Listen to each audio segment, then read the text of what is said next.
how would you feel if you could no longer trust your own memories? You remember the children's book when you were growing up about the family of bears? The Berenstain Bears. Berenstain. S-T-E-I-N. You've been hard to reach lately. I just started noticing some things. And Like what kind of things? We're living in parallel universes. can you picture the Monopoly Man? Yeah. What's on his face? Monocle. Apparently, it's never been the case. The Mandela effect. Either we're sliding between parallel realities, or like a simulation, and it's glitching out. Do you hear yourself right now? Maybe it's in my head, Claire, but what if it's not? Maybe none of this is real.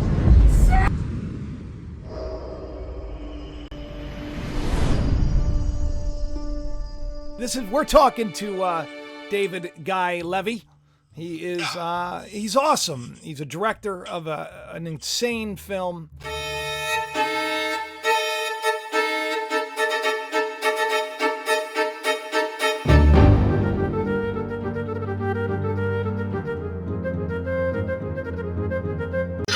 But before we get into your movie, which every single person that is watching right now is crazy about, the Mandela effect.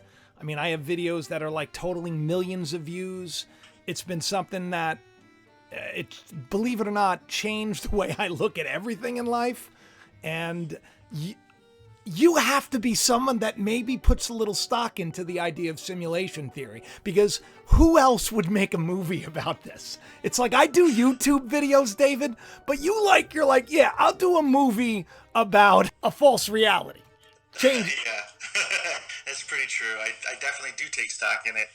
I've been making movies for a while, but a couple years ago, I came across the Mandela effect, and at the same time, as I was heavily invested in simulation hypothesis, and when I came across those two at the same time, I knew that a movie was brewing.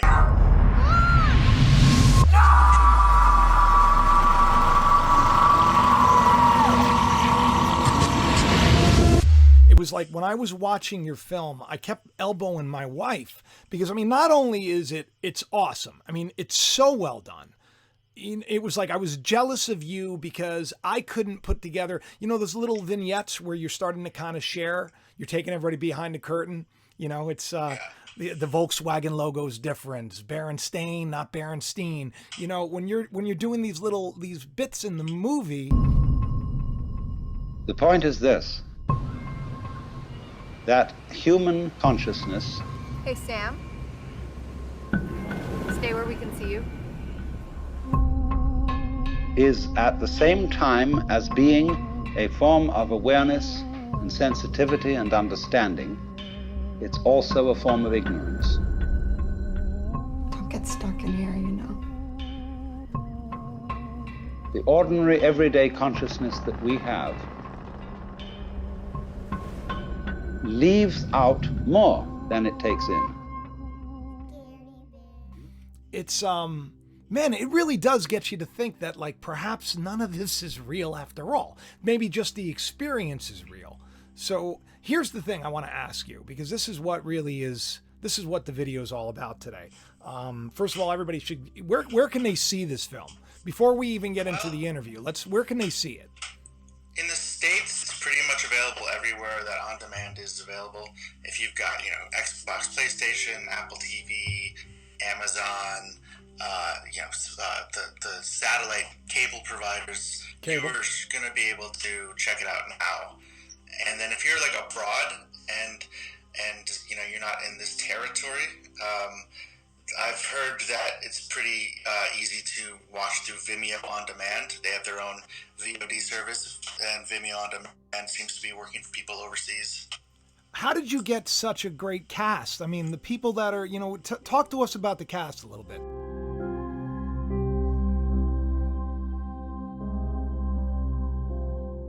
You got people that are very well known from a lot of, really well-known actors. Well, there's a few in there that Charlie Hoffheimer is the lead, and Charlie is someone I worked with before on another movie, and I just had gotten to know and appreciate his talent, and he was someone we wrote the character in mind for. And so when we got close to wanting to shoot it, we showed him a script, and then we even worked on it with him a little from there. He's in great stuff like Mad Men and Escape from Dannemora, and 24 Legacy. He's a very good actor who hasn't really broken out on like as a lead actor yet. So it was exciting to give him that opportunity. I design games. I code. If this is a simulation, I mean, if this is code, then I can do something. It's no small thing shutting the world down. There's something you're gonna need to understand.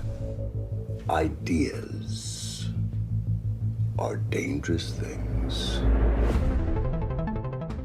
Robin Lord Taylor, who was the Penguin on Gotham, was right. for about 12 years now. I've known him, and I definitely thought, let's work with the people we love and have a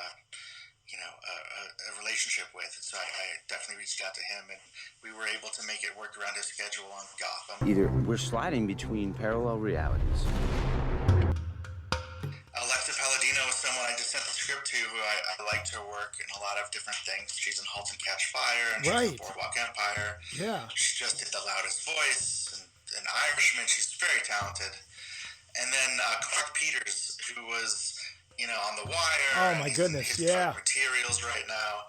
He is an actor too who I just admire from afar, and I sent the script, and he's someone who thinks a lot like me. He just has these existential questions, and he's always out thinking about things on that level. And so when I sent him the script, he responded immediately, and when we talked about it, I think we talked for like 2 full meetings before we ever even got to like the movie. We were just talking about ideas and simulation hypothesis. There's something you're gonna need to understand. Ideas are dangerous things. It's a small cast, but that's that. How did you okay, so I have to know, how did you stumble upon the Mandela effect? Was it YouTube? Was it somebody told you about it? How did you find out about this? Yeah, one of my close friends and I were just out to lunch, and he asked me, have I heard of the Mandela effect? And this was around 2016. Right. And I hadn't, and so I was like, tell me about it. And he sort of told me that it was, named after Nelson Mandela and why, and I didn't really relate to that one because I didn't have any memories of Nelson Mandela dying in prison. But then he started telling me more examples, and I started really getting my mind blown. He told me about the Berenstain Bears, and that did it for me, and the Monopoly Man. But what really got me too was the Sinbad movie, because I definitely remembered that. And so I thought it was really interesting, and then he started telling me all the different things that people were saying or thinking about, as opposed to what could be causing the Mandela effect, And then I just went home that day, and I was just in the rabbit hole. I was a lot like the main character in the movie. We're talking to someone. Like a grief counselor. When Sam died, I began to notice these inconsistencies. Do you remember where this was taken? Yeah, it's Griffith Observatory. I swear, I remember taking this photograph, but we were in Seattle. Here's the thing. So I'm not like some, kookadoo person here.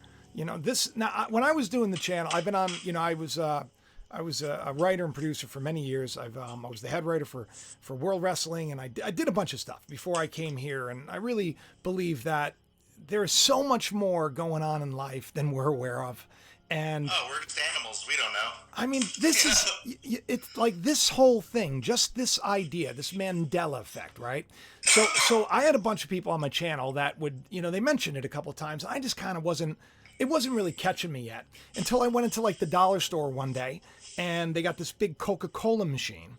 And I look at the Coke logo and I'm like, whoa, because I mean, if you're in film, I mean, advertising, marketing, that's kind of an important thing. You don't want to just be changing up your logo, because you spent billions of dollars trying to get everybody to know what that logo looks like, and all of a sudden you change it. So I was kind of taken back, and then I found out, oh my goodness, no, the Coke logo's always had a little, little dot, a little ellipse, whatever you call it, at the top, as opposed to that wavy line in the middle. So I was like, let me look into this.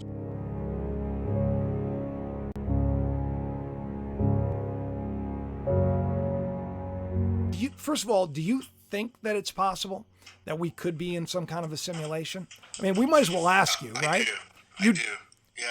I mean, a lot of people ask me, like, in the process, was I able to find any answers, for myself? And I think, I might have found ways to deal with the ideas I'm having, but right. I don't know if I've ever really been able to explain away if we are or not, Right. And I would actually prefer that we are. Me, I got to tell you, I wouldn't be so afraid of death, Right. It's kind of like it gives you. It's almost like if you understand that you're more than this idea of who you are in the world. This guy who's that, like in the beginning of your movie, which by the way was brilliant. How you started with the credits with the rat going through the maze. Oh my God, how awesome, and how it learns. Just the idea of being in this maze, and how, what if things, sort of change. So I started doing videos on this, and I started researching it. When I was doing it, I came across a couple of Mandela effects. Now, this is where it gets crazy. Have you ever heard of any flip-flops where... Yeah, I mean, the flip-flops are the coolest part, because then, because especially on the ones where you know that there's a change, but you're maybe on the fence about it, and then right. flip-flops really come into play. So I've said this. Which one blows your mind? Well, this one is, there were two that really blew my mind because I experienced them. All right, so here I am, elbow deep in this this idea, which I thought was beautiful because, look, first of all, Hawking on his deathbed, right? So, his latest paper about how this is more likely a holographic life that we're living. We live as information on the new, the horizon of a black hole, and we're in a fifth dimensional. Like, you start listening to these guys who know what they're talking about, and they sound like madmen. You have and you point this out in the film, all of these credible people, not just quoting Elon Musk and James Gates, the, Medal of Science winner, who was Barack Obama's head guy, right? Not just like quoting these people who say we're living in some kind of a simulation, which gets people freaked out. I don't think anybody should be freaked out, but when you actually start researching it and you see something change, like I did, that's when it gets weird. So Apollo 13, the line, "Houston, we have a problem." Now, when I was doing these videos, right, because you said like 2016, that was one of the movies. Of course, you have Life is Like a Box of Chocolates. Life was like a box of chocolates. If you build it, they will come. No, it's if you build it, he will come. All of these major pop references, these things that like are ingrained in us, right? C-3PO, no, he has a silver leg, right? Luke, I'm your father. No, he never said that. So you have all of these things that are ingrained in us, and it almost becomes kind of like a... what are we being tested? Are they testing the simulation? Or the things like you present in the movie? I don't want to give too much away because it's genius, dude. Things maybe glitching out a little bit because of Sims creating Sims creating Sims? Yeah. Insane. So Apollo 13, Houston, we have a problem. Well, at the time that I was doing these videos, it actually wasn't Houston, we have a problem like we remember. It was Houston, we've had a problem. Now, I know this. A lot of people know this because we were interested in it. We were researching it.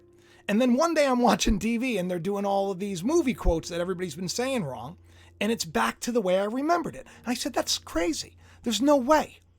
And then you go back and you watch it and you're like, hang on a second. So this is not, I don't remember it, right from when I was younger. This was like a couple of months ago. This was happening. I was talking about it on the subject. Right. Like we're talking about this on air, and then it flips back. And then what you do is you have all of this residual evidence, right? BuzzFeed was the one that I go to all the time. Top 20 misquotes, right? Movie misquotes. Number 1, Apollo 13. Houston, we have a problem.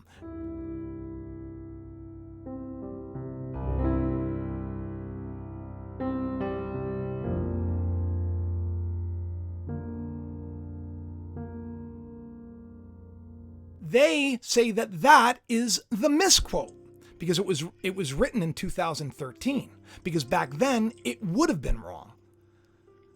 So then the question, then the question becomes, is this, is it is there really a simulation? Is that what's going on where everything changes? Or is it somebody going back in time? But really, well, it's the changes that make us really perk up, because like, if you think about it, what's really different from living, the idea of living in a simulation versus living in a world that God created and is all-knowing? You know, it's also, it's a very similar situation. It's just a different, you know, way to look at the same thing, you know? So like, you know, it sort of makes you realize that there's more to just the chaos. Yes.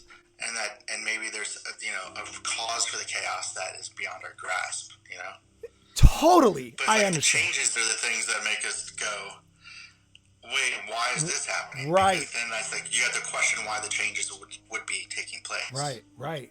Maybe to wake us up, you know? Maybe that's that like the 11:11 that everybody talks about. You know, Everyone loves 11:11. Yeah.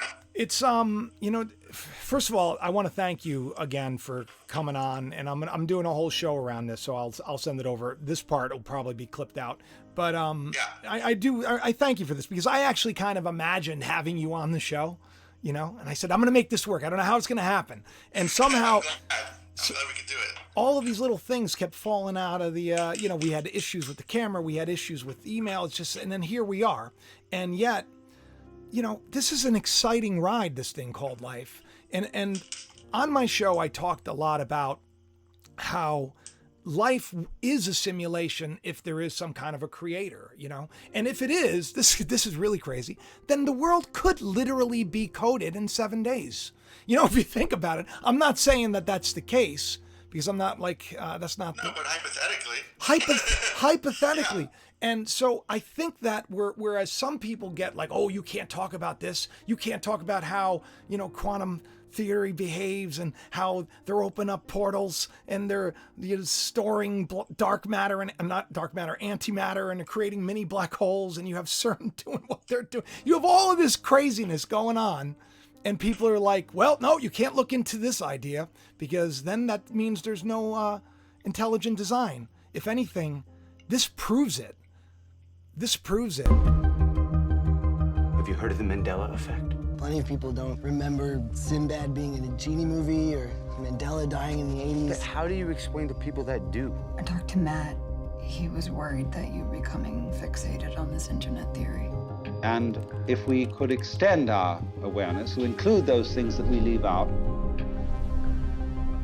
we would have a deep interior peace. What the hell is going on? We would all know the one thing that you mustn't know. What is it you're looking for exactly? I'm looking for what's real, for the truth. That is the lowdown on life, and the lowdown means the real dirt on things. Brendan, there's something you're gonna need to understand. Ideas are dangerous things. There's two different audiences for this. There's the people who want to talk about these ideas, and there's the people who, you know, want to go out and just watch a movie, and they're not coming to it because they have a passion about these ideas. But we definitely had to like take the direction of making this a movie for the people who are interested in these ideas, because that's what we were doing it for. And so like, that's why, you know, maybe it's a little headier or a little more jargony than a lot of movies, because, you know, we just wanted to focus on that stuff, and the story was sort of serving the ideas more than the ideas serving the story. I think it was an important conversation for us to get involved in, and that's why I think people in our, you know, online who are talking about it with me and you, and you know, we're excited because we get to have these conversations on a larger level now. You know. Yeah, and in conversations that need to happen, that are that have been sorely lacking. You know, it's really just, life is so cool, man. And I am just, I got to tell you, like, I imagined, it's almost one of those things where it's like, I said, this is a movie, you know? And I actually kind of, because, you know, I'm a screenwriter as well. That's how I kind of started. And I was a TV writer for a long time. And I thought about sitting down and scripting and doing this very film, but as a YouTuber, like, yeah, as myself, because it was just, because everything seems to tie into this great story. Because I talk about everything on this channel, and I find a way to kind of positively spin it. Talk about Planet X, Planet 9, Nibiru, talk about aliens. We talk about a lot of stuff, which is why I'm surprised you came on the show, but in a positive way, not a crazy way. But my point is, if it's a simulation, wouldn't you have all that crazy stuff, you know? Oh, sure. I mean, we kind of do. Oh my Just look at the stuff that people isn't changing. This is stuff that is just existing. That makes you question reality. Oh.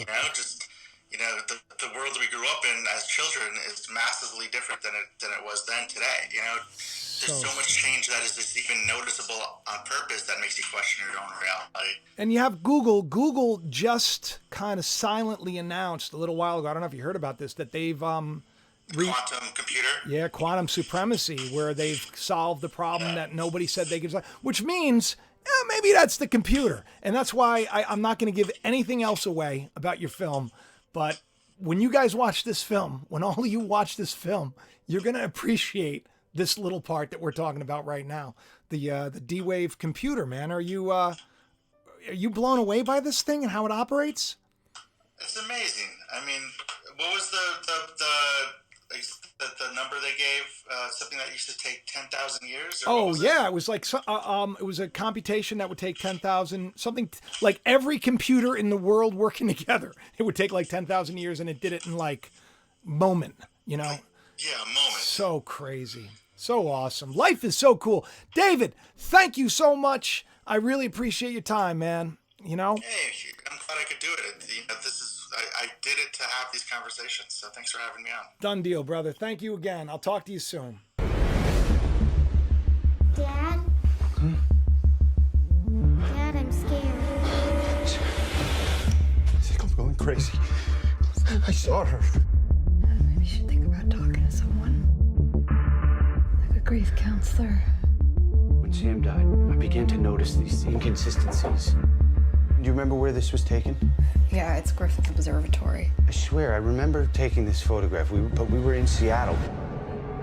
How would you feel if you could no longer trust your own memories? You remember the children's book when you were growing up about the family of bears? The Berenstain Bears. Berenstain, S-T-E-I-N. You've been hard to reach lately. I just started noticing some things. And Like what kind of things? We're living in parallel universes. Can you picture the Monopoly Man? Yeah. What's on his face? Monocle. Apparently, it's never been the case. The Mandela effect. Either we're sliding between parallel realities, or like a simulation, and it's glitching out. Do you hear yourself right now? Maybe it's in my head, Claire, but what if it's not? Maybe none of this is real.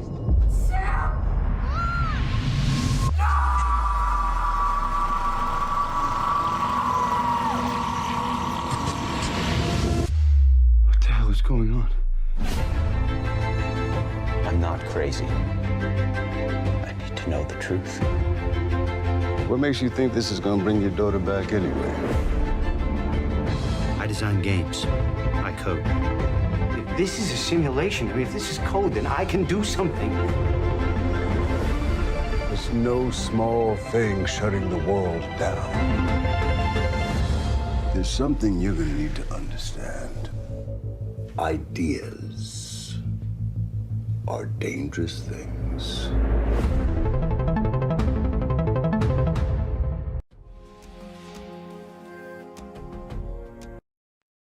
So you can play